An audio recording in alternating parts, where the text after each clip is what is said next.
Herzlich willkommen beim Business Talk am Kudamm. Wir sprechen heute mit Herrn Markus Effland, Mitglied im Verwaltungsrat und CEO der 1000 FTAD AG über Währungen, den Währungshandel im Zusammenhang mit geopolitischen Auswirkungen und wie man davon profitieren kann.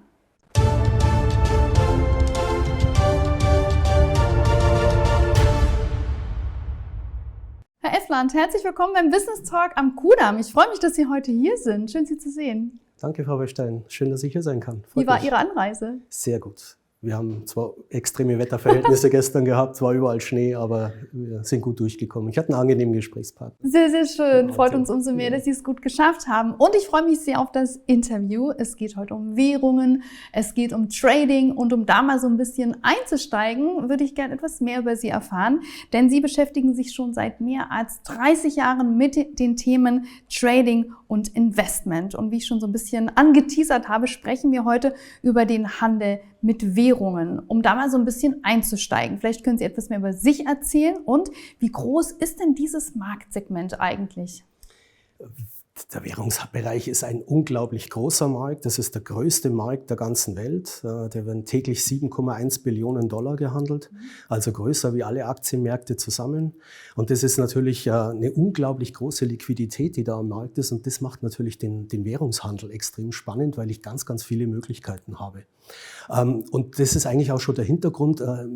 Mein Bereich kommt eigentlich seit vielen Jahren, handle ich selber mit Währungen und bin damit konfrontiert, dass der Währungshandel halt 24 Stunden, 5 Tage die Woche läuft. Und dann stößt man als Mensch natürlich an seine Grenzen, weil man natürlich 24/5 nicht aktiv sein kann. Ich kann nicht die ganze Zeit Kurse beobachten und gleichzeitig die richtigen Einstiegsmomente finden. Und das macht diesen Währungshandel halt entsprechend komplex. Sie haben es gerade gesagt, die Währungen unterliegen natürlich auch Schwankungen. Welche Faktoren beeinflussen denn hier ganz konkret diese Preisentwicklung von Währungen am stärksten? Denn man kann ja auf der App auf dem Handy auch verfolgen, wie sich so einige Währungen bewegen und das geht teilweise schon ganz schön ab. Absolut, absolut. Es gibt natürlich ruhige Zeiten, wo die Währungen sich kaum bewegen und dann gibt es natürlich starke Momente, wo die Währungen sehr, sehr starke Bewegungen haben. Das sind Zentralbankentscheidungen, spielen natürlich da eine wesentliche Rolle, wo Kurse sich ganz, ganz schnell bewegen können. Wir haben auf der anderen Seite haben wir natürlich politische und geopolitische Einflüsse, die da eine Rolle spielen, die auf Währungskurse einwirken. Auf der nächsten Seite haben wir Arbeitsmarktdaten, Inflationsdaten, die kommen, die auch wieder die Kurspreise bestimmen. Wir haben auch dann natürlich eine unglaublich große Menge von Tradern, die weltweit im Währungshandel tätig sind, die auch entsprechend die Kurspreisbindung festlegen.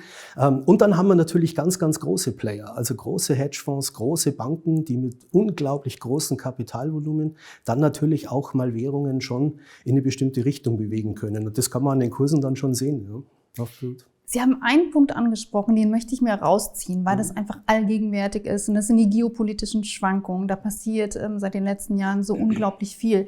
Welche Rolle spielt das wirklich auch im Devisenhandel? Und wie kann man sich davor schützen? Denn ich habe nicht das Gefühl, dass es in Zukunft weniger wird. Da haben Sie vollkommen recht. Also Krisen und Kriegsereignisse wirken natürlich auch auf Währungen extrem. Also da sind die Verbindungen zwischen den Völkern und Volkswirtschaften sehr, sehr zusammenhängend und das wirkt sich sofort auf die Währungen aus. Und deswegen kann man auch momentan einen sehr, sehr starken Dollar feststellen, weil natürlich der Dollar der sogenannte sichere Hafen ist, genauso wie der Schweizer Franken. Und wir können natürlich auch eine momentane Euroschwäche erkennen, aufgrund der Zustände, die wir momentan in der Europäischen Union und Deutschland natürlich vorn dran. Als federführend innerhalb der Union können wir sehen, wie da die Schwäche sich auf die entsprechenden Kurse auswirkt. Wir sehen natürlich momentan eine neue Entwicklung, die seit einigen Jahren sich jetzt anbahnt. Die BRICS, Brasilien, Russland, Indien, China und Südafrika, haben sich noch ein paar andere Länder angeschlossen, die 2023 45% der Weltbevölkerung definiert haben, rund 36% des globalen Handelsvolumens definieren. Und das ist natürlich eine markante Größe, die auch zu nennenswerten Verschiebungen führt. Und da sieht man eine klare Tendenz, mit dem Wunsch, den Dollar zu schwächen. Und wir sehen auf der anderen Seite momentan, dass der Dollar halt definitiv noch die entsprechende Dominanz am Markt hat. Das sieht man an der entsprechenden Stärke. Und da ist es so, dass professionelle Anleger natürlich sich wünschen, dass sie ihre Portfolios und Risiken gegen solche Bewegungen natürlich absichern. Und da eignet sich unsere Software natürlich ganz hervorragend. Jetzt wird es für unsere Zuschauerinnen und Zuschauer spannend, denn wir sprechen jetzt etwas genauer darüber, wie ich denn als Investorin, als Investor von diesem Markt partizipieren kann. Vielleicht können wir da mal so ein bisschen mit Ihrer Expertise einsteigen. Das ist eigentlich gar nicht so schwer. Also relativ einfach. Manche stellen sich das schwerer vor, wie es wirklich ist. Ich brauche eigentlich nur einen vernünftigen Broker, wo ich ein Handelskonto eröffnen kann. Da überweise ich mein Kapital hin. Dann suche ich mir einen vernünftigen Vermögensverwalter, der halt auch den entsprechenden Währungshandel vernünftig gestalten kann, weil als Endkunde tue ich mich natürlich ein bisschen schwer, die entsprechenden Einstiegsszenarien zu finden. Und wenn ich dann einen Vermögensverwaltungsvertrag festgelegt habe, was der Vermögensverwalter wie darf und die Risiken definiert habe, dann macht der Vermögensverwalter den Rest und ich kann mich zurücklehnen und einfach nur meine Konten beobachten und schauen, was da passiert. Und das Schöne ist, ich habe trotzdem weiter die komplette Kontrolle über meine Konten und kann jederzeit Entscheidungen für mich treffen. Ihrer Meinung nach, wer sollte denn in Währungen aktuell investieren? Gibt es da bestimmte Zielgruppen oder würden Sie das jedem empfehlen? Es gibt natürlich bestimmte Zielgruppen. Eine wesentliche Zielgruppe sind Unternehmen, Family Offices zum Beispiel, die regelmäßig stabile Renditen aus diesem Bereich brauchen, die auch eine Diversifizierung ihres Portfolios haben. Wir haben festgestellt, dass gerade Vermögensverwalter, Family Offices im Währungsbereich noch nicht so zu Hause sind. Aber das ist eine schöne Assetklasse, um das zu ergänzen. Vermögensverwalter, die für ihre Kunden diesen Bereich mit abdecken, ist ganz, ganz spannend. Natürlich auch vermögende Privatpersonen. Momentan eignet sich der Währungshandel vielleicht für den Kleinanleger noch nicht, weil es noch nicht so ausgereifte Produkte gibt, die so stabil und sicher funktionieren, dass es auch Sicherheit und Rendite im vernünftigen Verhältnis liegt. Dann hier gleich nochmal eine Nachfrage. Ab wie viel Investmentsumme lohnt es sich denn? Weil Sie gerade gesagt haben, für Privatinvestoren mit kleinem Budget lohnt es sich halt noch nicht so wirklich. Also was kann ich mir da vorstellen? Ab welchen Summen wird es interessant? Also wir sind natürlich speziell bei vermögenden Anlegern oder professionellen Anlegern unterwegs und die unterste Einstiegsgröße sollten 300.000 Schweizer Franken, Euro oder US-Dollar sein.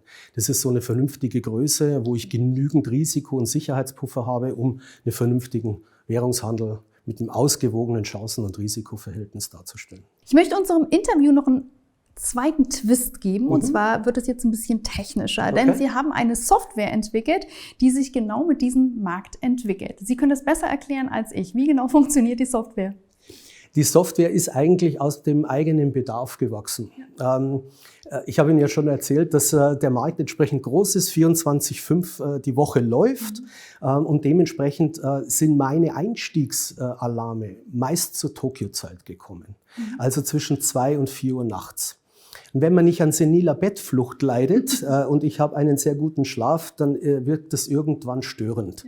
Ja. Und da habe ich nach Alternativen gesucht und habe mir gesagt, ich brauche eine Software, die mir genau diese Punkte eliminiert, nämlich Zeit, Ort, diese emotionellen Entscheidungen, die jeder Trader natürlich auch mitträgt und natürlich auch den Bereich von genannten Fehlanalysen. Jeder analysiert die Charttechnik, jeder analysiert die Währung und dann kann es passieren, dass man einfach schlichtweg falsch liegt. Und um das zu eliminieren, habe ich eine Software in Architektur gebaut, die ich mit meinem Software-Team dann umgesetzt habe. Und die handelt halt einfach 24/5 und macht genau das ohne Emotion, nämlich rein rational aufgrund von Algorithmen, die Währung so zu handeln, dass Chance und Risiko im ausgewogenen Verhältnis sind und dass ich in Ruhe schlafen kann zur Tokio-Zeit. Ja, damit Sie auch am nächsten Tag frisch sind und wieder denken können. Richtig. Herr Effland, muss ich die Software installieren? Machen Sie das? Für wen ist die Software geeignet? Können Sie da noch ein paar Worte zu sagen? Natürlich. Dadurch, dass wir ja ausschließlich mit professionellen Anlegern arbeiten und wenn private Anleger zu uns kommen, dann verweisen wir die auf einen unserer professionellen Partner. Das heißt, das sind Vermögensverwaltungsgesellschaften, die Die Einstellungen innerhalb der Software, die regeln genau die Risiken für die einzelnen Währungspaare, genau nach dem Profil, was der Kunde haben will. Der Kunde braucht sich also um diese Einstellungen, das sind 900 an der Zahl, also ist eine ganze Menge, braucht er sich nicht kümmern. Er kann sich also zurücklehnen und dem Vermögensverwalter die Arbeit überlassen. Das hört sich nach einem guten Plan an. Jetzt habe ich noch eine letzte Frage. Die hätte ich eigentlich an den Anfang schieben müssen, aber mittlerweile finde ich es ganz gut, weil wir sozusagen das Gespräch nochmal abrunden. Wie unterscheidet sich der Währungshandel von traditionellen Anlageformen, wie zum Beispiel mit Anleihen oder Aktien? Vielleicht können Sie das mal so ein bisschen separieren, damit man das nochmal ein bisschen greifbarer hat, gerade für diejenigen, die damit noch keine Erfahrung haben. Ja, die Anleihe ist natürlich eine ganz, ganz eigene Anlageklasse, die natürlich vom Risikoverhältnis in keinem Verhältnis zum Währungshandel steht. Der Währungshandel hat einfach ein höheres Risiko, muss man ganz klar so sagen. Das heißt, ich muss also vernünftig diversifizieren und nur bestimmte Teile meines Portfolios für diesen Bereich verwenden, dass alles ausgewogen bleibt. Ein wesentlicher Unterschied ist, dass der Währungshandel 24 Stunden, 5 Tage die Woche läuft. Das ist im Aktienhandel nicht der Fall, also der hat bestimmte Uhrzeiten. Und das macht den Vorteil, dass wir da weniger Gaps, also mal Kurslücken am Markt sehen, was in anderen Assetklassen eher mal der Fall ist. Außerdem sind die Ankaufskonditionen extrem günstig. Das heißt, dieser Spread, also das ist diese Differenz zwischen An- und Verkaufskurs, der ist bei den Währungspaaren extrem niedrig, wenn ich eine vernünftige Kondition beim Broker habe.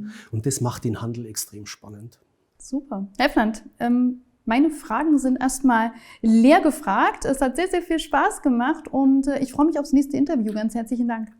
Hat mich gefreut. Herzlichen Dank für die Einladung. Danke.